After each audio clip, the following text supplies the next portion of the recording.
Kraak porcelain is a type of Chinese export porcelain produced mainly from the Wanli region, but also in the Tianqi and the Chongzhen. It was among the first Chinese export ware to arrive in Europe in mass quantities, and was frequently featured in Dutch still life paintings of foreign luxuries, as in the one by Jan Davidsz de Heem. Right name. Kraak porcelain is believed to be named after the Portuguese ships in which it was transported. Kraak, or Carriaca in Italian or Spanish, is itself believed to be a derivative of the Arabic term for the type of trading ships used in Renaissance Mediterranean trade, Carraquer, meaning simply merchant vessels, although the link with Kraak ships is generally accepted as the root of the name Kraak, where other origins of the label have also been proposed. For example, Rinaldi points out that in Dutch the verb kraken means to break, a characteristic that certainly is common among Kraakwares. Moreover, the term refers to the type of shelves that often displayed import blue and white porcelains in Friesland, in the north of the Netherlands. Style. Kraakware is almost all painted in the underglazed cobalt blue style that was perfected under the Ming dynasty, although a few examples of dishes over-painted with vitreous enamel glaze have survived. It is often decorated with variations on the more traditional motifs found on Chinese porcelain, such as stylized flowers and Buddhist auspicious emblems.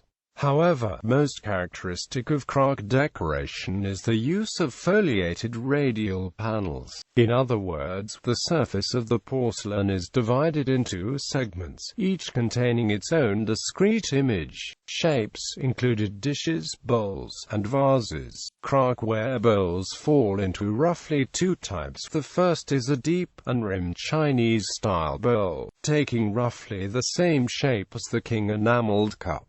The second type are called klapmutsen. A klapmuts is somewhat akin to what we would today call a soup bowl, a broader-based, rimmed style that was new in the Chinese repertoire, and seems to have been exclusively exported to Europe. The specialist Mauro Rinaldi suggests that the latter type was designed specifically to serve a European clientele, since there do not seem to be many surviving examples elsewhere in the world, even in the spectacular Topkapi Palace collection, which houses the most extensive selection of Kraakware of all. Noting the importance of soups and stews in European diet, Rinaldi proposes that klapmussen were developed to satisfy foreign demand, noting that the heavy, long-handled metal spoon that is common in Europe would have toppled and chipped the high-walled Chinese bowl. The quality of the porcelain used to form Kraakware is much disputed among scholars. Some claim that it is surprisingly good, in certain cases indistinguishable from the produced on the domestic market. Others imply that it's a dismal shadow of the truly fine ceramics China was capable of producing. Rinaldi comes to a more even-handed conclusion, noting that it forms a middle category between much heavier wares, often coarse, and definitely finer wares with well-levigated clay and smooth glaze that does not shrink on the rim. Thus, looking at ceramic production in China at the time from a larger perspective, Kraakware falls between the best examples in a typical provincial output, such as the contemporary Swatow-ware. Influence. Kraak was copied and imitated all over the world by potters in Arita, Japan and Persia, to which Dutch merchants turned when, after the fall of the Ming dynasty in 1644, Chinese originals were no longer available, and ultimately in Delft. As noted above, it made a frequent appearance in the sumptuous Dutch paintings of the 17th century. Today a great deal is learned about Kraakware through excavation of shipwrecks by marine archaeologists, because the wreck can usually be dated with some degree of certainty. Its contents provides a clear snapshot snapshot of production at the moment the vessel went down. Moreover, its location can also indicate its destination point, thus revealing much about international trade routes and outposts at the time. In contrast to the other major European imports of the time, ceramics are able to withstand exposure to water, thus making it the ideal merchandise to serve as ballast cargo in the great ships. Yet from another perspective, porcelain's durability in this sense, even withstanding centuries of submersion at the bottom of the sea, means that it has been the good that has endured to tell these tales.